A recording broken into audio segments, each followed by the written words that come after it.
So, as the headmaster, I want to welcome you to Balderdash Academy. The Academy, Hal is a father. He loves stand-up comedy. He loves, he's a brilliant playwright. Both Molly and I have acted with him in plays. I've been in his play. He's an actor. He is passionate about doctrine, in his words. And he has the heart of an improviser. So, other than the doctor part, he fits right in with all of us. The doctor part sets him a little bit higher than the rest of us when it comes to education and ability. Just a little bit. Hey, it takes a lot to run a fake comedy school. So, Hal, it's been, needless to say, it's been a pretty intense, it's been a pretty rough couple of months. Have you been able to create as a playwright, be able to fulfill that creative niche and that personal self-care that acting brings? Have you been able to do it since all of this started? It's been interesting in that I have found that I have become an intense writer on Facebook educating the public. Because there was so much misinformation out there or so much mixed information. I just begun to write, trying to figure out what was the research, share resources that I had that I didn't, and then comment on it to try to make it understandable. Because if you just throw original research out there for most people, you're going to fall asleep. So hopefully, yes, very good, Marie. So hopefully I tried to make that more understandable. And research during time of a pandemic, I've discovered, is insane, because anything that is really appropriate for the scientific method is harried, rushed, discombobulated. So if it seems confusing for the public, it's confusing for us also. So sometimes it's nice to even share your own confusion, because I think it makes everyone else feel more, yeah, okay, good. I'm okay that I'm confused also. Yeah. So that's where I've done most of my writing. Is that someone whispering in your ear? Yeah. It might be this something in my ear. And it could, sometimes it's a pain in my butt, but. You should see a doctor about that. Yes, I should. Yeah. So I've written a couple of different things. It just comes to me all of a sudden. I was watching a bunch of my friends do a reading of a TV show of Omens, was it? Good Omens. And somehow I was, through trash talking, I somehow wrote a play called Harold, Pinter, and Kumar Go to White Castle. Awesome. So that was on a dare that I've written. That's finished. It's different. After trying to, and I, as a consumer of your Facebook posts, and I very, very much appreciate them, you do a very good job of bringing light to a situation without scaring people, which this is such a crazy time. And so I really appreciate the way that you do write your messages, or your posts about the pandemic that we're in.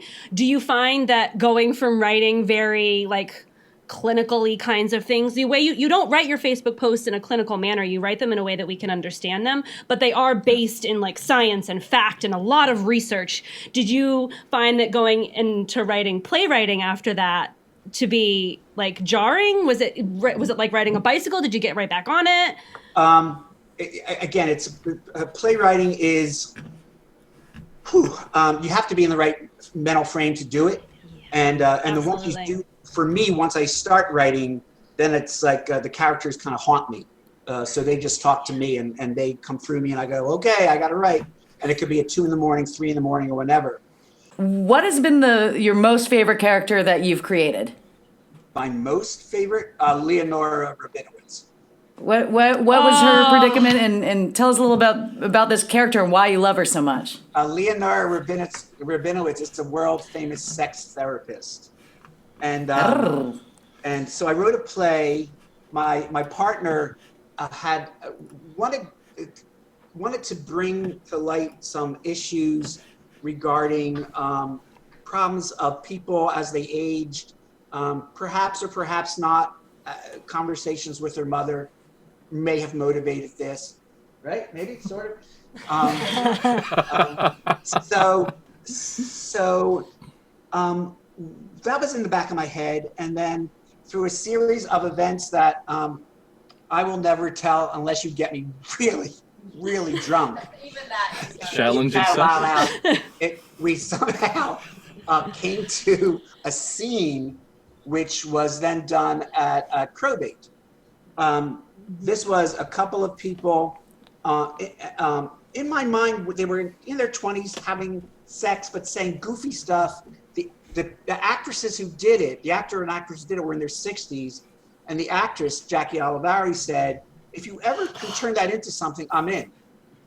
So I took the idea of what Amanda said and this happy accident at Crowbait, and I realized that I'm going to design a play, write a play.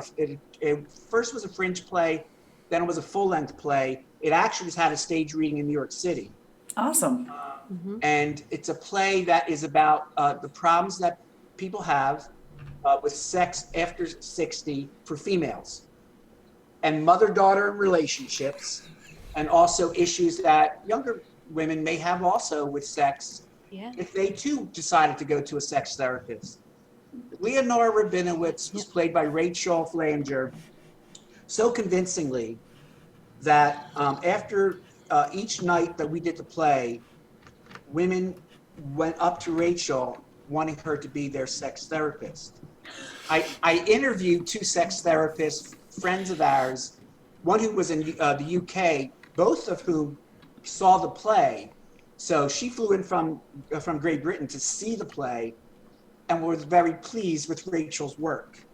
I love Leonora Rabinowitz. That's awesome.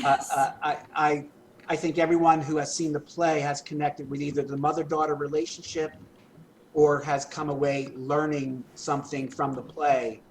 My favorite moment of any play I ever wrote, or one of them anyway, was during this play when a woman and a man who was drinking throughout the play, because that's how they allowed it, maybe drank a little bit too much.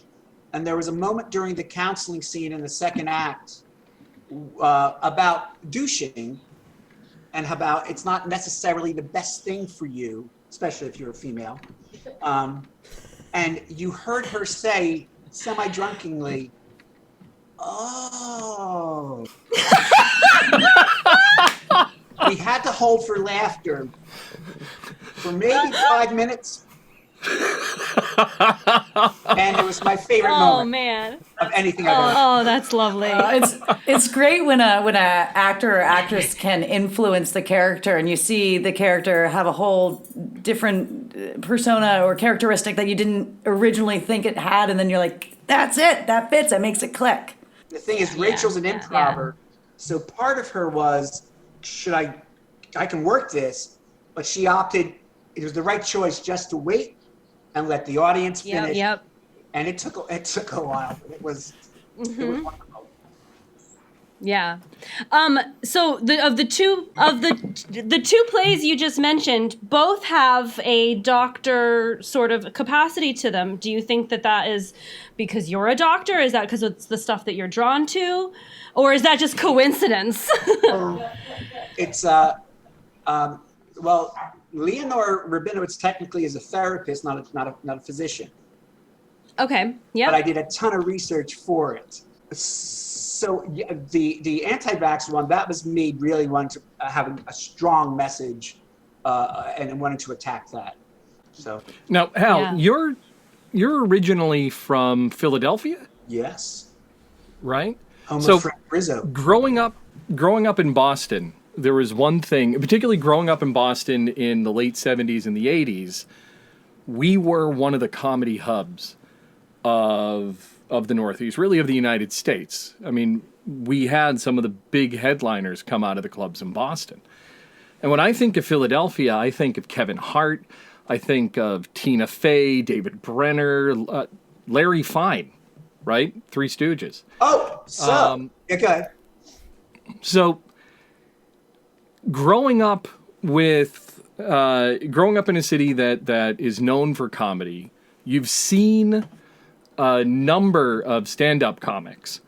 Of all the stand-ups that you've seen, and you've seen legends, which one stood out to you as something different, something extra? I got one Larry Fine comment, though. Nice. Yeah. Larry Fine's cousin lived on my street, and I played wiffle ball with Larry Fine's cousin's son. 7 degrees of Keep that. Larry Fine, people. It was an amazing wiffle ball game until he tried to poke you in the eye. The kid was a redhead, and I don't know if I had anything different, but no one sweat more than this young man. Have you met Nate? Nate Green, everybody. No. Just kidding, Nate. Love you. That'd be awesome if you did. So Larry Fine and Martin Notice, wherever Martin is, trivia. Martin could sweat like no one's business.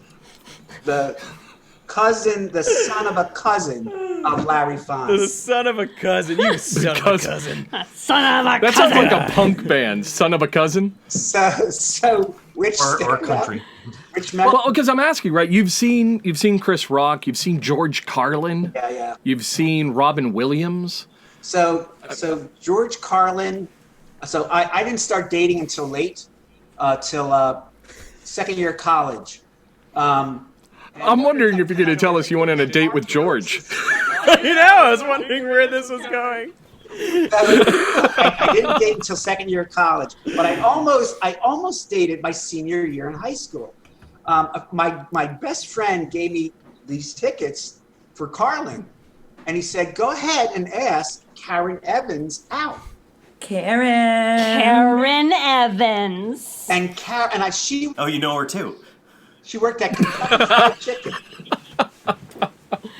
And Karen said to me, I don't like George Carlin. No way. Not dating you, Karen.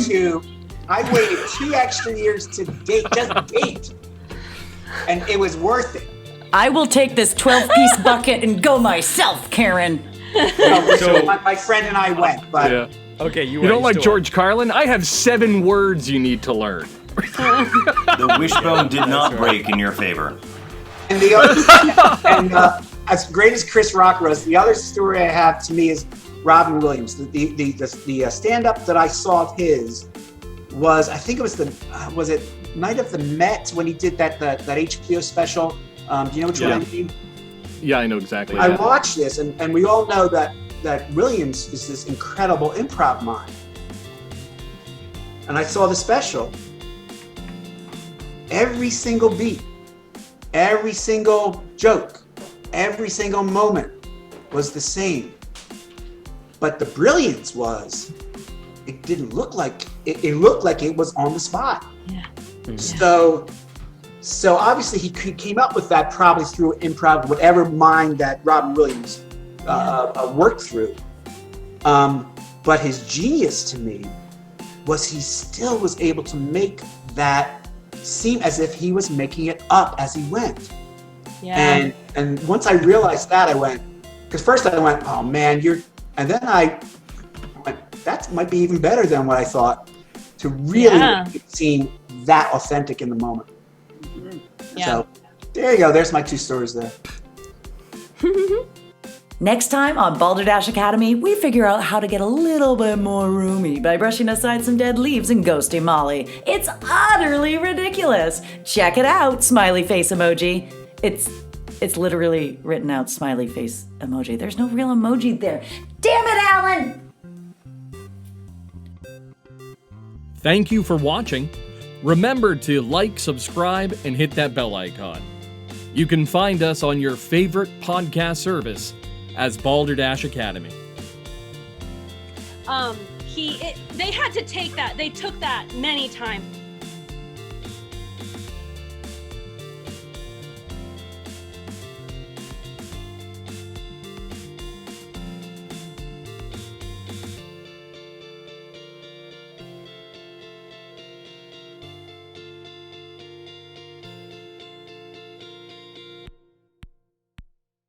Go Dashers!